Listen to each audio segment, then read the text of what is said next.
Awesome. Well, welcome everyone. We're gonna give it just a couple minutes to let folks kind of roll in, and then we'll kick it off here and get started. But welcome to our first few folks as you're coming in. So we're excited to have you all here today.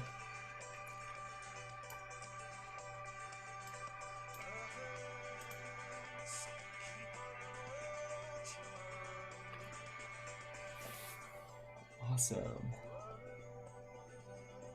All right. So welcome everyone. If you just jumped on, I know I just had shared for those who'd heard this, but we are going to get started in probably 30-ish seconds just to give folks a little bit more time to hop on, and then we'll kick it off here. So welcome, and thanks for being here today and taking your lunch hour to join us. So.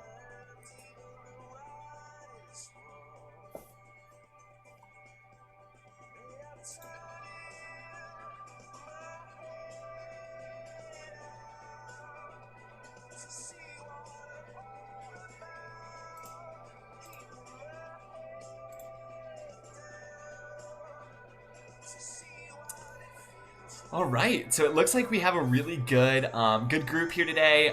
So thank you guys for joining us. We'll let folks kind of just start to roll in, but I want to be conscientious of time, and just kick us off here today. So as we kind of shared, so last week actually, this is part 2 of a 2-part series that we're doing with David Rosenstein, who I'll introduce to y'all here shortly.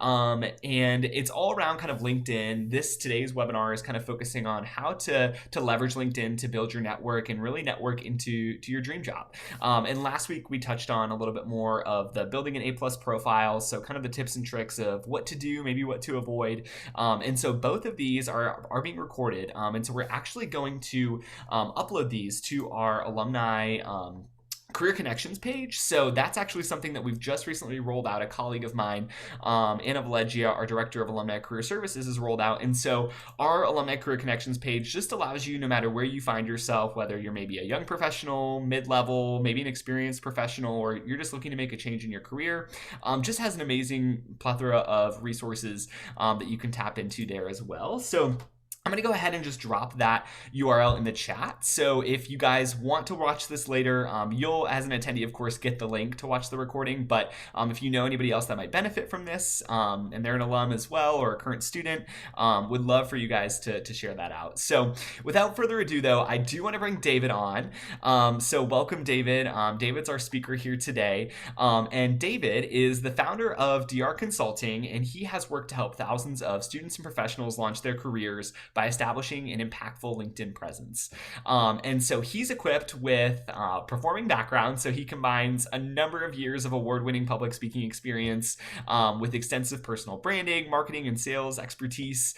And so he actually earned his Bachelor of Science in Marketing from the University of Maryland. And while he was there, had a number of student leadership experiences. And so just prepared him really well, I think, for where he is now.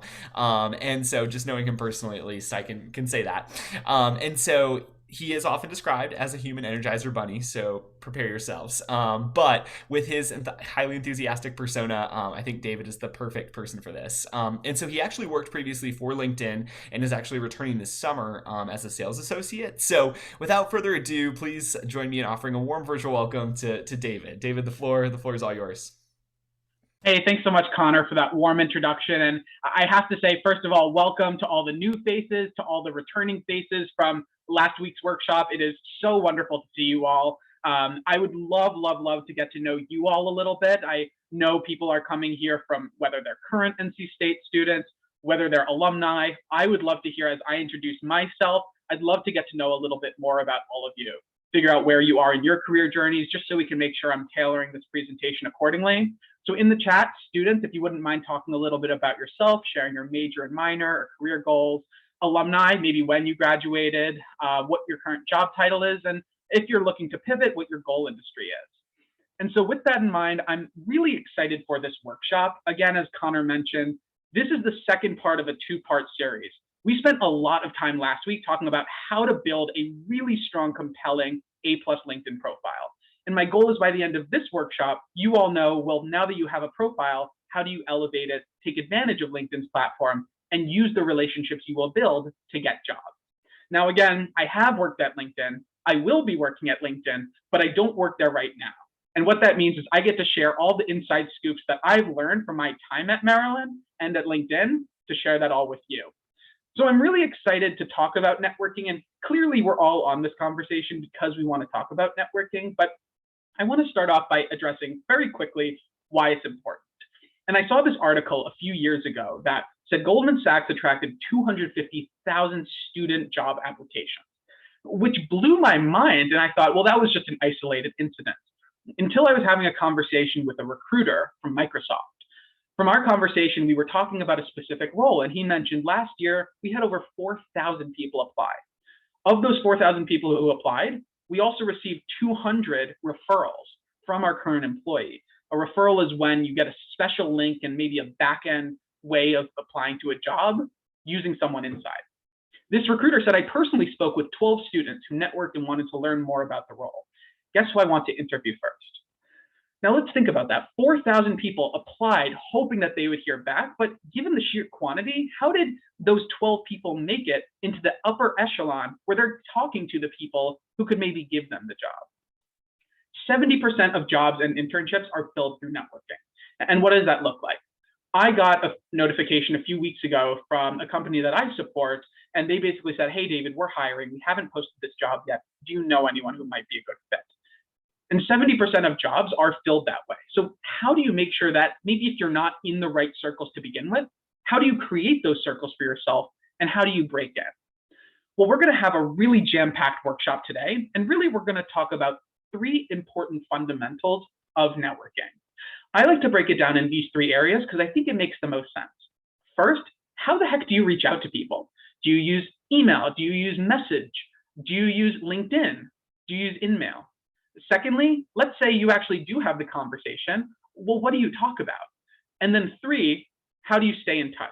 Let's say you have an outstanding relationship. What are some organic ways to keep the relationship flowing over time? And that's exactly the structure that we're going to use today. So while we're getting started, I see that we have a bunch of really wonderful students here and alumni too. Welcome, Leslie. Welcome back as an alum. I see, oh, Jack, congratulations on graduating next week. Oh, it looks like Savannah, congratulations and welcome back from last week's workshop. Good to see you again. Thanks for dropping your LinkedIn URL. Definitely take advantage of that. Asia, Summer, so good to see you all. Grants coordinator at NC State, nice to meet you, Molly. Nicole, so many amazing people. Keep introducing yourself, and everyone else keep pinning these chats, because who knows, these might be people that you might want to network with. Now, before we begin, this is going to be an hour jam-packed presentation. For anyone who was there at the last workshop, you know that we go fast. So make sure you're locked in by turning on Do Not Disturb on your devices. And if you have any other distracting tabs or windows, like your email or Slack, just turn them off. Close them for this hour and lock in, because we're going to move fast. At the end, you'll all get the slide deck, and I will answer questions throughout. As I mentioned last week, I know when I'm in school, or when I was in school, and I had a question, I couldn't think about a single thing the professor was saying until I asked my question. So to make sure we avoid that, if you do have a question that comes up during this workshop, write it down. Write it down. I promise you will not disrupt the flow. Put it in the Q&A, and we have natural breaks when we'll get to the Q&A, but I want to make sure that if you have a question, get it out of your head, down, and we'll address it all together. So with that in mind, are we excited? Thumbs up? Perfect. Let's start off with building your network. How do you write messages that increase the probability of responding? And really, there's 3 parts to building your network. The first part is really finding the right people. Secondly is reaching out to them. And then third is networking best practices overall. Now, I want to start, because when we think about networking, we think about people who we've never met before. How do we break into their circle? But networking starts with people you already know. The people who you're already connected to, the person whose relationships you already have, that's where networking starts. Your friends, your family, maybe your classmates for current students, maybe your peers and coworkers. This is the first step of networking. And then after we connect with them, we sort of have an order of operations, sort of like 4th grade math, where once you've connected with the people you know, then you can start moving out and getting a little bit more tangential to people who you don't know, but maybe you share commonalities with. And here are the 2nd, 3rd, 4th, and 5th way that I like to find potentially new people to connect with. If there's someone who was a part of your specific program, organization, or even university and they're an alum, you can connect with them too. 3, let's say you both share a previous experience working for SAS, and you've both interned or worked there, you can use that. If you've been to the same high school, you can leverage that as a connector. 4, if you have a common yet specific interest, like for example, I'm a professional magician. If I ever find someone who is a magician, and I did when I was trying to get my job at LinkedIn, those are the people I want to target. And then lastly, if you don't have anything in common with someone, at the very least, if you are a second degree connection with someone, that is enough to justify meeting them. Now, on LinkedIn, I'm sure next to faces you've seen first, second, and third, and you might be asking, what does that mean? Well, I'll quickly explain. If I was connected with Connor, Connor's my first degree connection. If Connor's connected with Sammy, Sammy is my 1 second degree connection. And if Sammy's connected with Christine, Christine is my 3rd degree connection. Outside of 3rd degree connections, profiles on LinkedIn are invisible. So it's really important to build up your first connection, but also if you do have someone in your second connection, you can always leverage the person who you do know to give an intro. Now, how do you find these people? 3 tools I want to point out. 1, the alumni tool. 2, filtering system on LinkedIn. And then 3, asking for intros. Your professors, alumni, or even people you work with may know key context that you're looking for. And so asking is going to be really essential. And we'll talk about how to do that later on. But first, let's talk about the alumni tool. If you go to LinkedIn and you click on your profile where you have NC State, click on the logo and you'll get to the education page. There's a button that says alumni. And once you click on that button, then it auto-populates the search engine within the alumni tool that you can get really specific. Where do they live now? Where do they work? You can use embedded terms specifically to find the right people because you know that search bar right up on top? It basically is a Google search engine within the LinkedIn ecosystem. Similarly to that big search engine, you can use the search engine within the alumni right there by their current job title, any keywords related to their role, or a current company that they work for. Now, let's say, for example, you're looking for someone beyond NC State alum. Let's say you've connected with every single person who goes to your university, or maybe you want to find someone really specific. Like maybe you're a runner or you do jujitsu. In my case, magic. What I typed in at the top was magic, and I found a lot of people who played Magic the Gathering, which is very much not what I was looking for. But you can find people sort of in your order of operations by using the main search engine. And then from there, you can also get really nitty gritty with the filter. Notice the black circle under the me column on the right, all filters. So type in any keywords at the top of a profile that you're looking for. Maybe it's baking, maybe it's reading, maybe it's a specific company. Click all filters, and then you can search up current company as one example. I used this when I was trying to find ways to get into LinkedIn, and I actually found someone who works at LinkedIn in sales and is a professional magician. So leveraging that relationship enabled me to get my job. And if you want to get specific, you can use schools and industry, and you can use a lot of different categories within the filters. Now, here's a quick bonus hack for any career changers on here. If you are looking for someone who maybe has successfully made a pivot out of, let's say, power management, and they're going more into technology, then there's a past company filter, and you can use that to type in the biggest conglomerates, such as if you're in consumer packaged goods and you wanted to move into financial services, type in Procter & Gamble, Unilever, Colgate, Palmolive in past companies, and then present companies, type in JP Morgan Chase, Goldman Sachs. That'll help you find people that will speak directly to your interest. And we'll talk about how to write that message in a bit. But I wanted to give a quick rule of thumb for connecting on LinkedIn. I know I spoke before about the importance of getting to 500 plus. I guarantee if you slowly make it a habit to connect with people that you know, you will get to 500 plus sooner rather than later. Now, here's a quick rule of thumb. If you're not sure whether or not to accept or not accept a connection request, if you don't have 500 plus yet, accept them. My professional recommendation is to aim for 500 plus, because I had a client one time who went to a networking event and she actually was showing her phone to connect with someone, and that person literally scoffed and went, oh, you don't even have 500 plus yet. Now, okay, given that person was obnoxious, but still it goes to show that that person showed maybe more consciously that there's an unconscious bias around people who don't have that 500 plus number yet. So once you get to that 500 plus, it'll enable you to find more profiles in your searches and make sure that you're not behind any paywalls of LinkedIn. Now, there's 3 levels of context that you can find. The first one is a young peer or an employee, and they can give some information about the business, but they're not going to be the ones who get you a job, These are the people who just graduated. These are the people who are in a completely different department than you're looking for. But the second people who can give real perspective are the people who are going to be your potential teammates. These teammates can shed light on maybe culture, what the boss is like. They don't have hiring power, but they can introduce you to the hiring managers. And if you can win that person up, if you can move up this pyramid to get to the tippy top, you can win and you can get the job. Now, sometimes it might not be helpful to go for this person right off the bat on LinkedIn. If you can get a warm introduction, there's a saying that sometimes a warm introduction is more powerful than even the best cold email. I'll say that again. A warm introduction is more powerful than even the best cold email. Now, notice on this list that recruiters aren't on the list. Recruiters, their inboxes are like jungles. They'll have more success going through the right people. And in terms of how to message them, there are 3 ways: through email, sending a personalized invitation, or in-mail. Data shows that email has the highest rate. So if you don't have their email, you can find it on their LinkedIn profile, or you can get a little sneaky with a tool called mailscoop.io or hunter.io. It parses the internet and basically uses AI to congregate what it believes the email is going to be. Now, you can also send a personalized invitation, and I'll talk about how to do that in a second. But if you are looking to send an email, here are 5 tips for highly effective emails.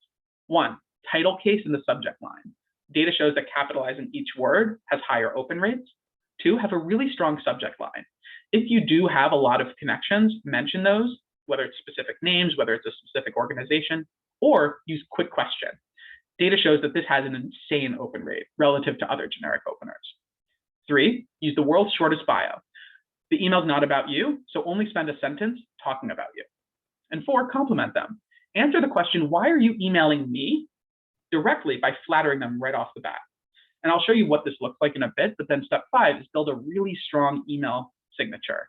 If you can have a really compelling branded email signature, and I link in this PowerPoint how to actually find one and make one, it'll just make your emails so much prettier. Now, what do you actually put in an email and what does this look like? Well, here's a quick template for you all to follow. Subject line, quick question. First, hi there, while we have yet to be formally introduced, my name is David Rosenstein, and I'm a math student at NC State pursuing software engineering. I'm a fellow NC State alumnus. I graduated in 1984, and I studied computer engineering. I found your LinkedIn profile because we both blank, talking about the overlap. Introduction, if you want to be really specific. I saw that your experience caught my eye because you broke into HCL without a traditional software engineering degree. And I was impressed with not only how you landed that job, but how rapidly you got promoted. Very specific compliments that wouldn't apply to other people. If you have 15 to 17 minutes, again, it's a pattern interrupt. Asking people for 30 minutes is sort of awkward, but if you ask people for 15 to 17 minutes, they'll often give you 20 or 30. If you have this, I would love to chat with you. And again, if you don't have time, I totally understand.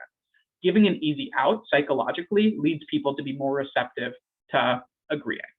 Sending some times that you're available right off the bat or a Calendly, not preferred. Now, let's say you want to send a LinkedIn connection request. You want to introduce yourself as either a student or a current role and other mutual interests that you have in common. 2, what do you want to talk about? Be very specific. Why them and not anyone else with a job title? And 3, communicate that your end goal is to learn. Here's a quick example of that. Again, I know 300 characters isn't a lot. You can send a message, an in-mail, but those sometimes cost money. The personalized invites you get there by pressing connect, add a note. This is what you can add. This is a message I sent someone, Frankie, when she was in her role at LinkedIn. I said, hey, I've looked at a lot of profiles and yours is very clearly different than most people's paths. I want to learn more about it. Now, here's a quick bonus hack. Let's say you're currently in a role, you might be happy, you're not on the job search yet, but you do have maybe 3 or 4 people who you do want to connect with at some point. If you're not in the short game of, I need to connect with someone to get a job now, follow them. Press follow, and when they post on LinkedIn, engage with their content. Leave likes, give comments. What that's going to do is give it a week or 2 if they're active. That'll enable you to send them a connection request and go, hey, you were appearing on my feed. From one data enthusiast to another, would love to connect. Boom. Following builds and nurtures relationships. Now let's pause there because I know we have some questions. Connor, what's coming through the Q&A? Yeah, absolutely.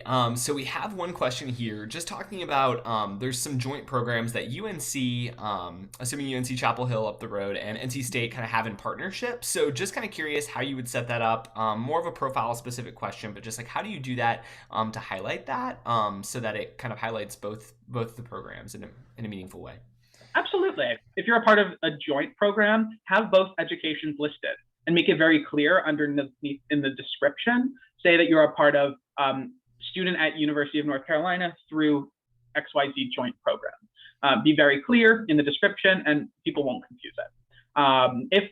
If they do and they're looking at a high level, that's not on you. You just want to make sure that you're maximizing your opportunities from a profile standpoint. And so have both educations listed and make it clear in maybe the second one why you are a part of that through the joint program.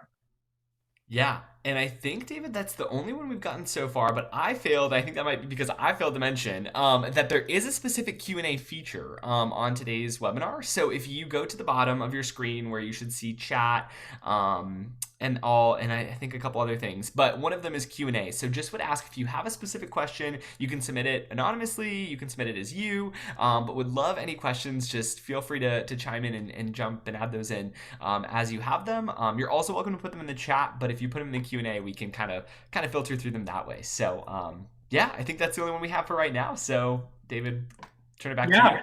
I'm actually, before we do go on, Connor, I do see we actually just got one right in the moment. Thank you to anonymous attendee. The question was, does timing matter when replying to messages on LinkedIn or replying to emails? And the answer is yes. There's a typical sales technique, and it works not just with sales, but also when you're networking with someone. If someone reaches out to you and you can respond to them within 24 hours or even as soon as possible, people are really impressed. There are people obviously who you can reach out to and it'll take them 2 or 3 days to respond. But if a professional reaches out to you and you respond in 3 to 4 minutes or even in 15 or 20 minutes, that is going to make them so much more likely to want to help you because they're showing that you're passionate. You don't have to worry about about you rubbing someone the wrong way or being overly obsessed. Just know that most teams from the people that I've worked with and the clients I've coached, whenever you get a really rapid response, it just shows enthusiasm and excitement to conversation. It makes it that much more likely for people to find you and for people to want to help you. Great, great question. All right. Well, now that we've talked about actually how to reach out to people, I want to take some time really quickly and just address how to actually have the conversation. Because I know when, let's say you do get a response, you may go through all of this roller coaster of emotions. You may get, oh my gosh, they responded. What am I going to ask them? But I'm so excited. This might be my in into HCL, but I don't know what I'm going to ask. And so what I want to do is I want to really quickly go over what is an informational interview, what is the purpose, and then I want to give you my 10-step blueprint that has shown a 100% success rate at having people not just have great conversations, but oftentimes it leads to ins and referral offers into a company. So let's start off with an informational interview. What are they? What is a coffee chat? What is an informational interview? I'd love to hear what people think in the chat box, and then I'm going to put up my definition first.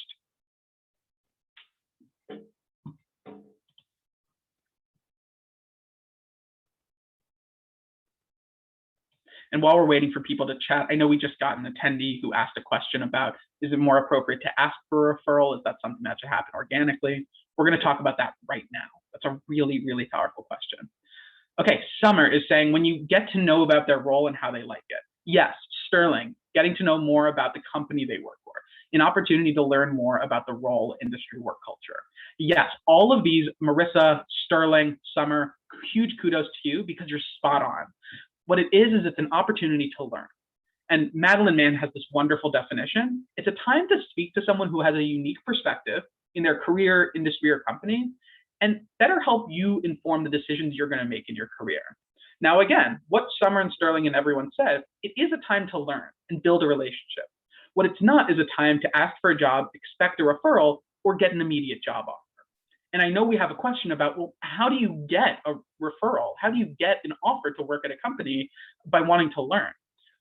And that's why I want to talk through really the 10-step approach and why it works. But before we do that, an informational interview is as simple as this. Would I be happy in their shoes? Now, I want to give a quick disclaimer because as someone who has been on the receiving end of dozens of students who reach out and say, hi there, I'm interested in a role at LinkedIn, beware of having happy ears. Happy ears are when you, and I'll show you what this looks like. I had a student reach out to me who was, I asked him, what are your career goals? What are you interested in? And he said, I'm really data focused. I'm really interested in strategy work, consulting, really like process improvement. And he was like, so what do you do? And I was like, oh, I'm going to be in sales. I'm going to be working with clients and cold calling and doing all the things salespeople do. And he was like, yeah, totally. That's exactly what I want to do. And for me, it was so rubbing me the wrong way about, hey, now you're just really jazzed about the company, which is awesome, but you wouldn't be happy in my shoes because of what you just told me. And so before you go into a conversation, beware of happy ears of I've already made up my decision that this is what I want before I have the conversation. Because if you realize from that role, you know what, HCL really excites me, but your job doesn't. I want to have a conversation with someone who's doing XYZ. That is a perfectly valid conclusion. So let's talk about my proven 10-step blueprint. And this blueprint has gotten people referrals, it's gotten people job offers, and I want to share every step and break it down for you all. Step 1, before you go into any conversation, ask yourself, what do I want to learn from this conversation? And identify your KBGs, your knowledge-based goals. Now, these are not the questions you're going to ask. We'll get to that in step 6. But an example of a knowledge-based goal is why employees value this company over competitors. What are the pros and cons of a particular industry? These are KBGs. And if you can't identify what you want to learn from a conversation, you're not ready to have the conversation yet. Which I know it can be hard, but if you can't think about what you want to learn, your questions and all of your demeanor is going to come across as I want a job. So step 2, have your notebook ready. Now, if you're doing this in person, hopefully in a post-COVID world, have your notebook, or if you're doing it over Zoom, have your Google Doc ready. Typing can sometimes be loud and distracting, but have your Google Doc ready and have your list of questions written in front of you. Ask them after you take the first question, or maybe even early on, ask, hey, is it okay if I take notes? People are always going to be flattered. It just gives context as to why you're typing. 3, to start off the conversation, you can lead with some small talk right up front. Where are you calling from? How are things in your family during COVID? But then this is going to be the world's shortest and polite introduction. First of all, thanks so much for responding to my email and for agreeing to chat. I know we have this time scheduled. Does now still work for you? And then they'll either say, you know what, this time does work, or I've had people who have caught me and I've caught professionals at a terrible time who are like, I'm so sorry. I just got a monstrous amount thrown on my plate. Can we reschedule for tomorrow? Absolutely. Here's what I'm open tomorrow. When can we chat? And they'll be so grateful that you asked, and they'll be so much more focused when you do have time to chat. Also ask, do you have any hard stops I should be aware of? This will enable you, let's say they only have 15 or 20 minutes, for you not to go over the full 30. And then 4, you're going to deliver your tight, well-written introduction. All this does is connect who you are, what you do, and your interests as it specifically relates to the Zoom or phone call. Assume they did no research on you. So again, just to quickly reiterate and introduce myself, my name's David Rosenstein. I graduated in 1984, and I studied software engineering and mathematics. I've had a really robust career in healthcare, but I'm really excited to learn more about technology, especially as my company has sort of evolved and really changed. It's no longer the company it used to be. And so I'm really, really excited to explore potentially technology-related careers. My goal, and this is where you take the KBGs that you established from step 1 and you reiterate them to the person you're speaking to. My goal for this call is to learn about your current role, what projects you're working on, and hear really more about your journey getting to HCL. Does that sound okay for you? What this does is it puts the conversation in your control.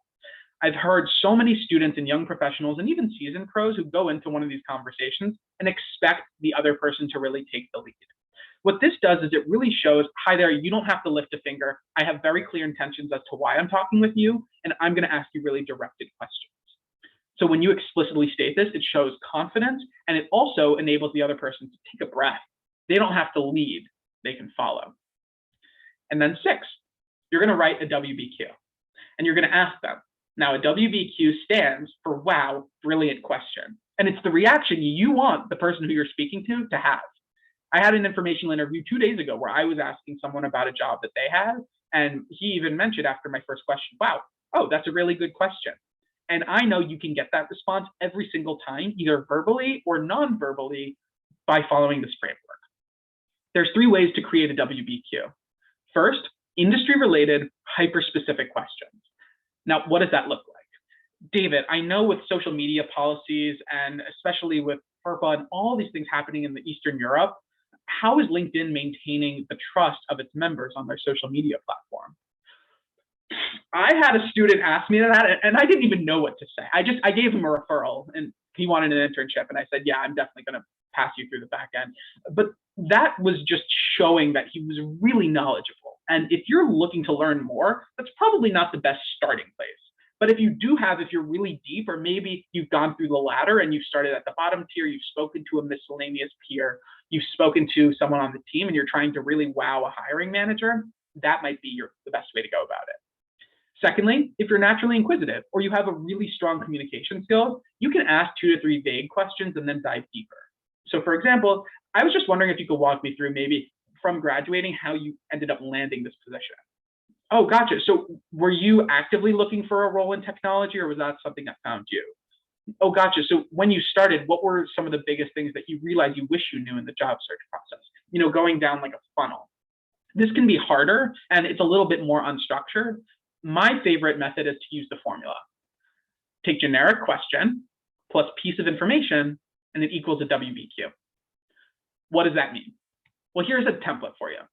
First, the generic questions is what most people ask in informational interviews. Think about it.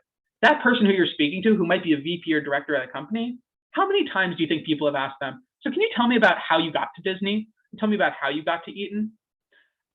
These really are boring questions, and it shows you did no work.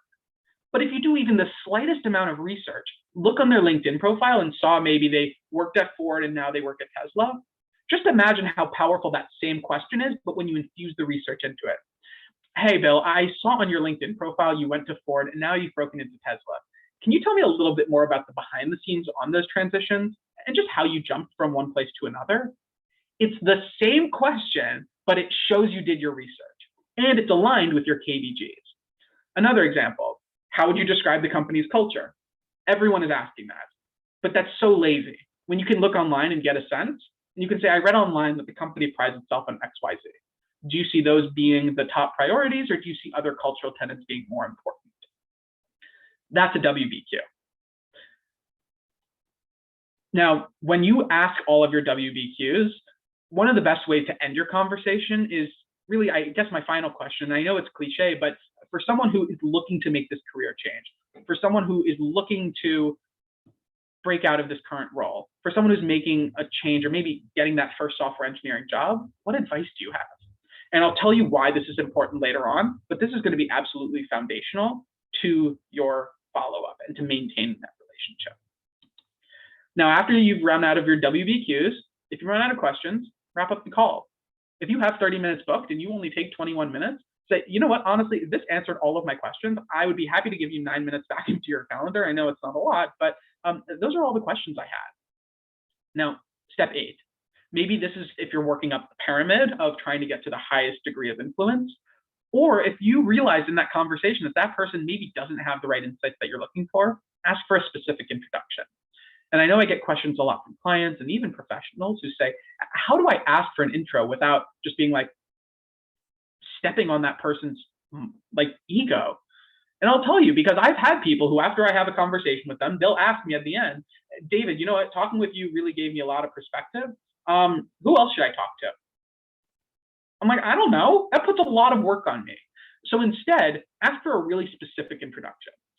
David, from talking with you, I was able to really get a clear understanding as to what sales looks like at LinkedIn. I'm interested in exploring maybe the marketing and communication side, which it sounds like is a different department. And so you're probably not the best person to speak to about those areas. But given that that's something I still want to learn more about, is that something that do you know anyone who you'd be able to make an introduction to? What this does is it basically establishes, look, you and I both agree that you are not the right person for this, but I am still interested in this. How do I get this introduction? And that was exactly what I did at LinkedIn. I spoke with someone who works in HR and I thought it would be really cool to do diversity recruiting work. And through our conversation, I realized I want to work with people, and you do a lot of data work. What kind of roles do you recommend I speak to where someone maybe could work with people and is a people person? They connected me to sales. That person ended up getting me a job. Now, here's the thing. When you get a referral, you get a magic link into a company. When you get a magic link into a company, sure, you've dodged the system. But remember when I said about the Microsoft conversation where that person had 200 referrals? Sure, you could get a referral and you can get a magic link, but what's even better than a referral is a cheerleader. And what I've found time and time again is that through having these conversations, by showing how serious you are about this, and really by impressing them, people are willing to bend over backwards, offer and create opportunities, and then go to bat to say, hey, not only will I, because I want you in the company, I will also do X, Y, Z in order to make it happen. I will reach out to the recruiter. And if there is a current opening that you have, a good question to prompt a referral without asking, because you never want to ask for a referral. When you ask for advice, sometimes they'll give it to you. But if you ask for a specific job, hey, I saw that there was an opening at the company. I'm really interested in making that happen. What advice do you have just to make sure my application stands out? They'll either give you a referral or they'll give you advice.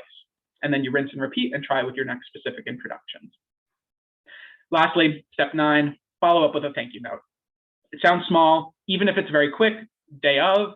David, I just want to say thanks so much for chatting. I really appreciate your perspective, and I'm really excited to speak with your colleague, Kathy. A lot of people don't do it. Now, you might be thinking this, especially if you are maybe newer in the career landscape, or maybe you're just more introverted. David, talking to people is really scary, and how do I even go about lowering this comfort level? Well, first of all, hopefully this framework gives you some sort of structure, but what I would say, if you're a student, lean on upperclassmen. Upperclassmen are so forgiving, or even if they just graduated, lean on them to have the initial conversations, build your confidence. Alumni, if there's a company that you're interested in, don't start there. I bring that up from experience. When I was a freshman, I wanted to work at a tech company. And so I had conversations with all the alumni at my school who went to Facebook. And I burned all of those bridges because I was just so uninformed. I didn't know what I know now. And so practice on B-level companies, the companies that maybe aren't the top of your list.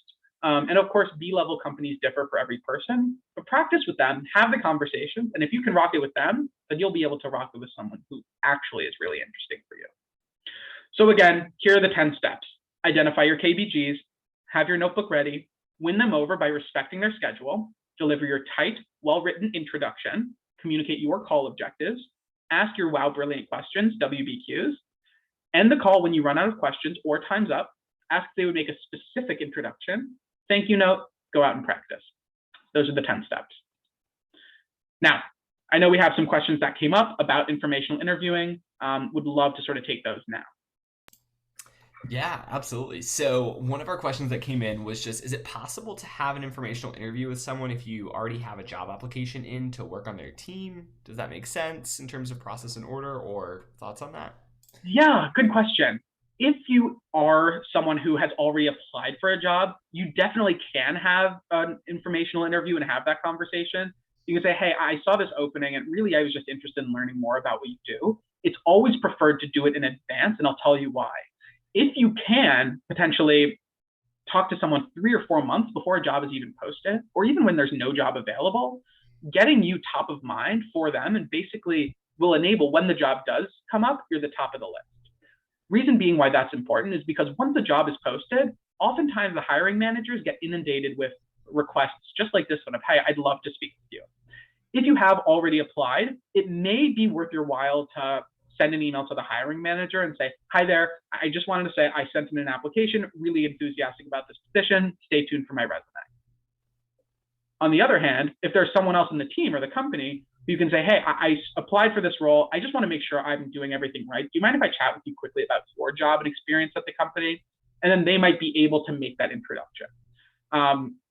Hiring managers may be intimidated and inundated with messages. And so if you can get a referral or an introduction, that would be more powerful. But my recommendation is to always try and build the relationships before the jobs are posted. It makes it feel more genuine and people are more enthusiastic to help. Awesome. Thank you. And then another one is just, what if you had an informational interview previously but never followed up? Is it ever too late? Is it ever too late to reach back out and get in touch? Yeah, that's a really good question. And we're going to talk about how to follow up with people. Obviously, it works much better if you have had it recently. But with that in mind, these tactics do work for people who you haven't spoken to in a long, long time. And I'll give you a few quick examples of even if you never followed up with them, there may be an opportunity there that you may not know about. I'll talk about that in the next section. That's an amazing question. And then just the last question before we move on is just this notion of maybe someone's pursuing a master's program or in grad school, and they know it's going to be a year until they're maybe on the job hunt or in the Yeah, job force itself. So just like timeline wise, when folks should start maybe informational interviews with companies that they're looking to pursue, even if they're currently still in school. absolutely. If your program is, let's say, a year long, who knows if a company might post an opening in October or November. Especially if you're pursuing a program that is for new grads, they may actually do hiring in the fall. So my recommendation is to always do sooner rather than later. At the very least, if you are just interested in the company, you'll become top of mind for them. Who knows? They might actually even reach out to you to say, "Hey, we're going to be posting this job soon. Stay tuned, George." And so my recommendation, always sooner rather than later, for sure. And I'll talk about how to maintain the relationship because I know you might be worried, thinking, but if I have the conversation now, what do I do over the next 12 months? I'll give you steps in this third and final part of our presentation on how to do that. Awesome. Yeah, and then I think, we talked about the wow, brilliant question, just kind of formulating those impressive questions, right? So just an attendee said any other tips maybe for brainstorming, how to ask impressive questions? And I know that was maybe a few slides back, which we'll be sharing out the deck of slides. So just a friendly reminder on that front following this, but just thoughts on that, David? Absolutely. So if you are looking to ask those powerful questions, you might be wondering, how do I, figure out what goes in the first column? And luckily, because you're all here and because you're all staying till the end, I'll actually share with you this slide deck, and I've created an appendix that has a list of what goes in the first column for generic questions. Now, the best questions are not going to be ones that you ask every single company. They're going to be ones that are tailored specifically to that company or that person. So at the end of this presentation, you can go into the appendix, see the generic questions, do a little bit of research yourself, put a 2 or 3 minute timer on. I promise you don't need much time, and that'll be able to help you crack a WBQ. Amazing questions. Well, let's get to the final part. And I know we've had a lot of questions about staying in touch. If you do have the conversation too early, what do you do? How do you nurture a relationship and keep the spark alive? And I'll tell you, when I was in school, one of the things that I often heard from recruiters is to send emails like this. Hey there, great talking with you a long time ago. Here's an update in my life. I'm just, talking about myself. Anyway, hope you're good, hope you're well. Just staying in touch. This is networking. And, that always rubbed me the wrong way because the intentions there are so clear of like, I'm going to want something from you down the line. This is just to give you an update as to who I am, what I'm up to. You certainly can send these, but especially in the world of networking, it just feels disingenuous when I've been on the receiving end and what I've sent them. And so what are 3 ways to nurture a relationship to really stay in touch and to really do it organically, where that person will go to bat for you, even if it's been a while since you spoke? 3 tips I want to give you all. 1, the feedback loop. 2, LinkedIn content. And 3, adding value. Let's start off with the feedback loop. Remember at the end of the informational interview how I recommended you all ask for advice? The secret to the mentorship feedback loop and staying in touch is you ask for advice, you implement the advice, and then you share the findings a few months later. I'll give you a tip. I'll give you an example. A few months ago, in I think October, I reached out to someone who I would love, when I started LinkedIn, I would love him to be my manager. And so I reached out to him and said, hey, I'm starting this new job. I want to make sure I'm building my foundational skills. What book recommendations do you have for me? And he gave me a few.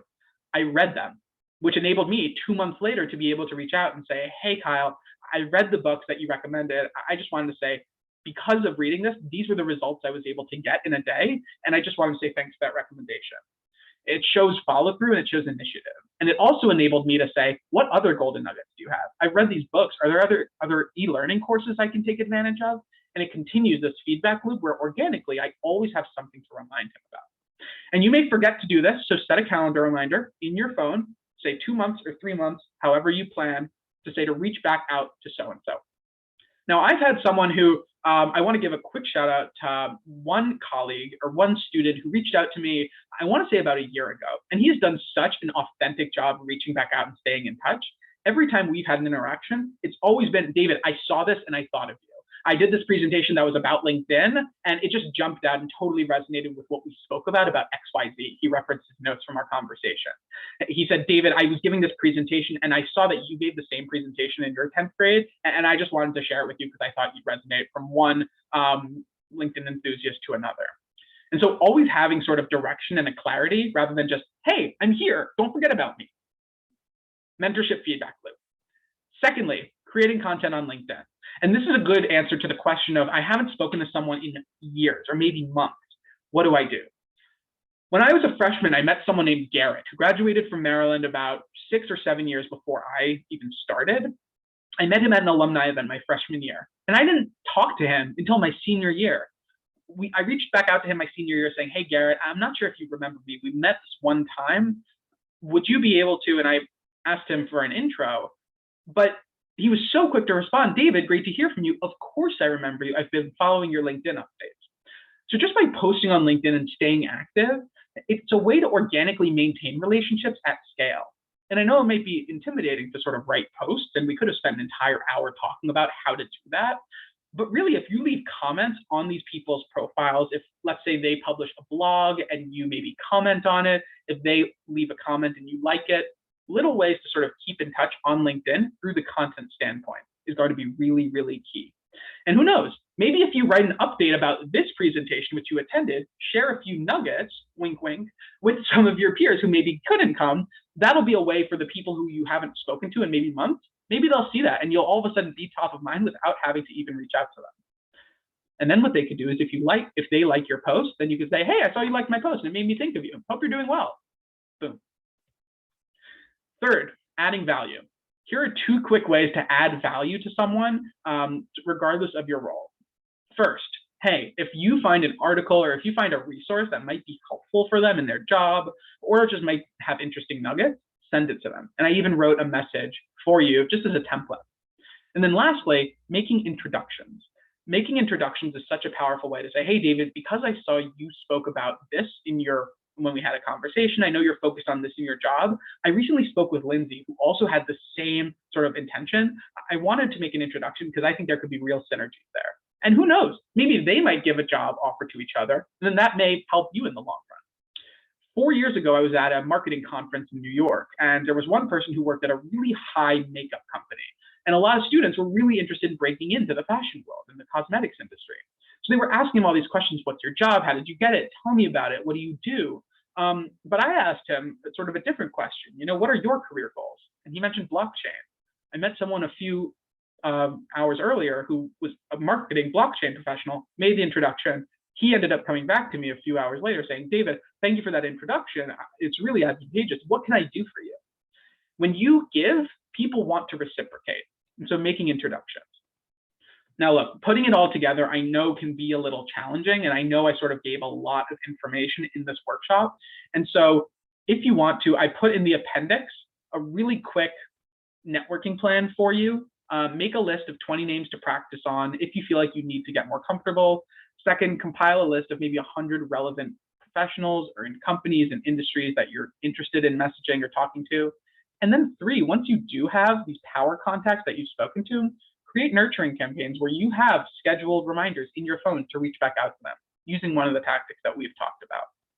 Also in this appendix for you all, I gave an additional email template that might help you all out in case you're looking to leverage a different sort of language. And then also for the person who asked about how do you come up with wow, brilliant questions, this is a list of generic questions that can go in the first column that you can then judge up.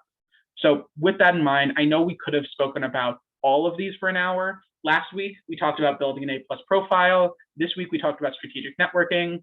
Both of those are going to be available and recorded for you all. But with that in mind, succeeding on LinkedIn is at the intersection of these three circles: building a strong profile, networking, and posting amazing content. With that in mind, I want to open the floor one last time for questions. We have about 10 minutes for a Q&A. If you want to ask questions about networking, or if you couldn't make last week's workshop and had questions on the LinkedIn profile, feel free to. If you want to access this deck at a later time, here's the Go link for it, go.ncsu.edu/modern networking. And with that in mind, I'm happy to stay in touch with any NCSU Go Packs. Feel free to connect with me on LinkedIn. I know I spoke with a bunch of people who attended last week's workshop.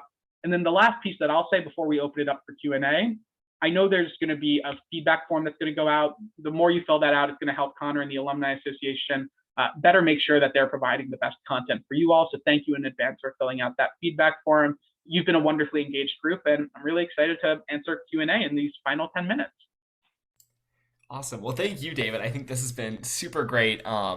Just an incredible amount and depth of information. So hopefully everyone on today's call learned a little something new, if not a lot of things new. I know I did. So jumping into Q&A from some that have come in, just asking about Zoom background, and kind of how does that come into play with informational interviews? Does that have an impact? Good question. For informational interviews, for normal interviews, of course, for normal interviews, it's a little bit more structured. For informational interviews, it's a psychology thing. If you have a strong or a virtual, or at least a clean virtual background, of course, it can't hurt you. Really, it's not as important because you're not really trying to wow them through your aesthetics, through how you're dressed.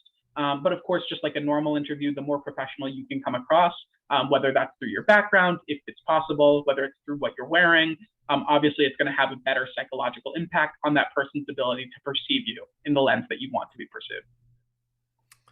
Awesome. Thanks, David. And so another question here, if you had to kind of give just a rough, I guess, guesstimate as to how many hours a week folks should spend on their LinkedIn profile, building and connecting with people, what does that look like in your opinion? That's a good question. And I would say it depends on where you are in the job search process. If you are, let's say, I don't know, you are very happy in your job, you're getting recruiters reaching out to you, and you just want to make sort of incremental changes to make sure you're updating, I say no more than, let's say, 2 hours every 2 weeks, just to make sure that you're constantly updating your profile, to make sure that you're staying active. Just like your resume, you never want to fall too behind. What I would say is if you're actively in job search mode, fortunately, your LinkedIn profile is like your resume, where once you pour a lot of energy into it, the more you put in, the better results you'll see. So if you are in really big job search mode, I recommend 10 to 15 hours really in 1 or 2 weeks will really get you to where your profile does want to be. If you are connecting and messaging people, I would say if you're doing it more so on a passive basis where you're looking to network for a future job, I recommend maybe sending messages, spending anywhere from 30 to 45 minutes a week, sending messages, finding people. And then in terms of having the conversations, I like to say 1 hour to 2 hours a week if you're maybe in active job search mode, 30 minutes to an hour if you're just looking for passively to build your network and relationships. Good question, Marissa. Thanks for asking.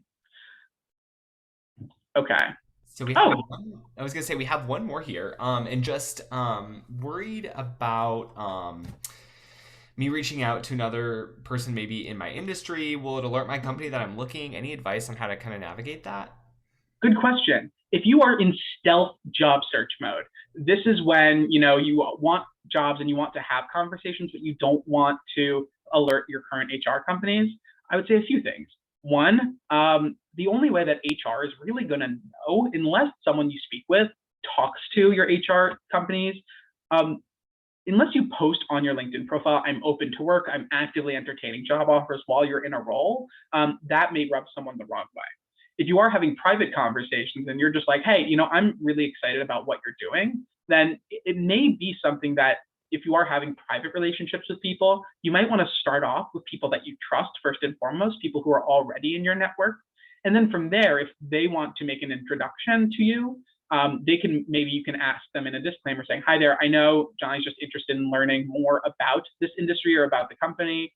Again, they're happy at this current role and they respect your confidentiality. They just want to sort of learn more. And I was hoping that you two could just have a conversation. If you want to, as an extra layer of precaution, you can always see, given their connections, do you have any mutual connections at your current company? But if you don't have any current connections with, HR or management, then I wouldn't worry too much about that potentially getting back.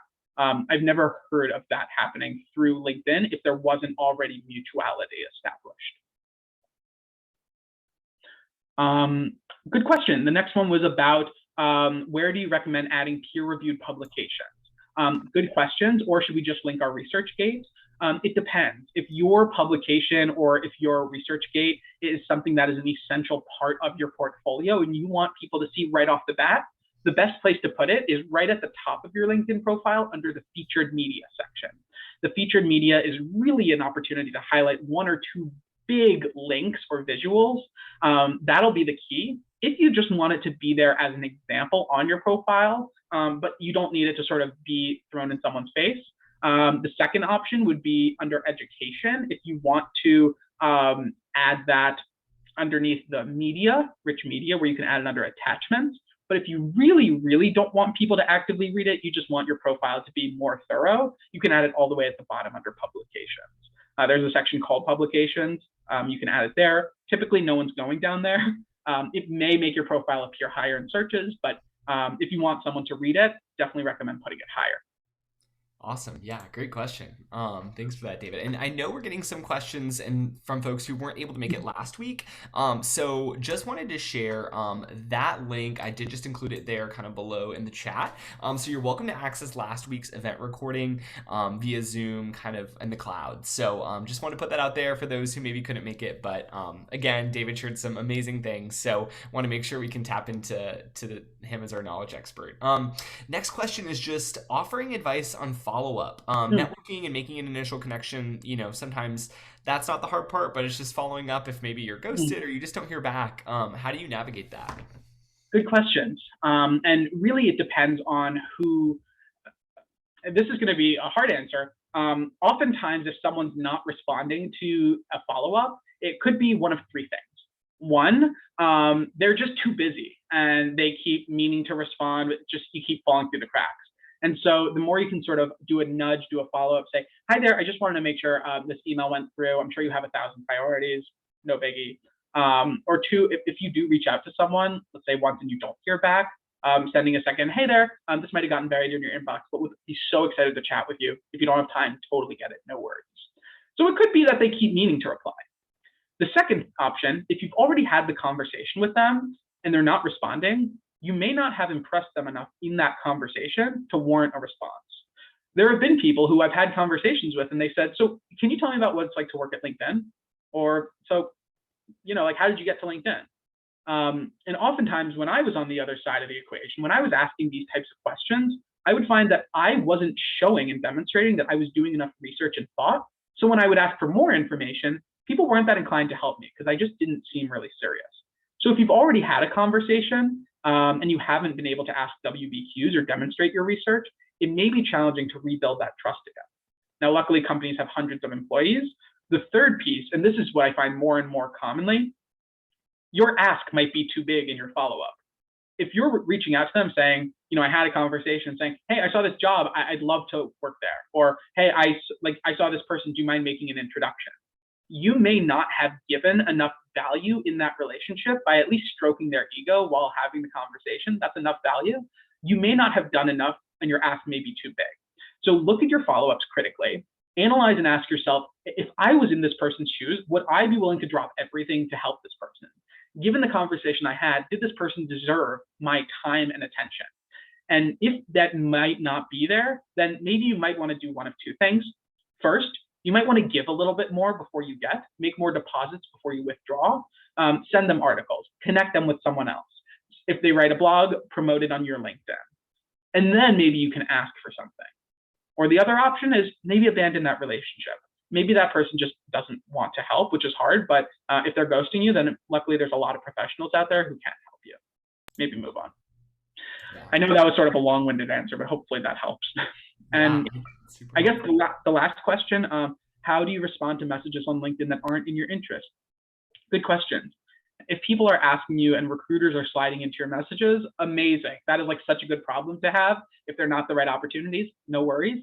Because of LinkedIn's algorithm, if you do get a message from a recruiter, you want to respond to it in the same day, be able to respond and say, hi there, thanks so much for your enthusiasm. It seems really neat. It doesn't align with my goals because I'm looking for more roles that are aligned with XYZ. If any of those come across your table, I'd be happy to entertain those. Best of luck. Or if people are asking about entrepreneurial jobs, which aren't what you're looking for, you can be very clear as to why, but letting them sit in your inbox, LinkedIn will actually push your profile down so that other recruiters aren't finding you as frequently. So you want to refresh your inbox, get it to 0, and just be clear. Say, hi there, I'm not interested in this time. You can justify why, but you don't have to. Hopefully that helps. Awesome. Well, thank you again so much, David. I know today, like I said, has been just incredible, and you've shared so much good knowledge and insight. So thank you for your time here. I know that does wrap us up. It is 1 o'clock, so just want to be cognizant of people at the lunch hour. So thank you all again for tuning in and joining us. Be on the lookout for a follow-up email that will have all the links we've kind of shared today, and just so you can access the recordings and everything else. But as always, go Pack, howl back, and we'll talk and hopefully see y'all soon. So take care and have a great day, y'all. Go Pack. Thanks so much, everyone, for coming. Leslie, Alex, you're both awesome. Thanks so much for tuning in today. Olavia, thank you so much. So glad that you enjoyed it. Oh, Victoria, that means a lot. I'm really glad that you came. Thanks so much for taking the hour. Appreciate you, Samantha. Thanks so much.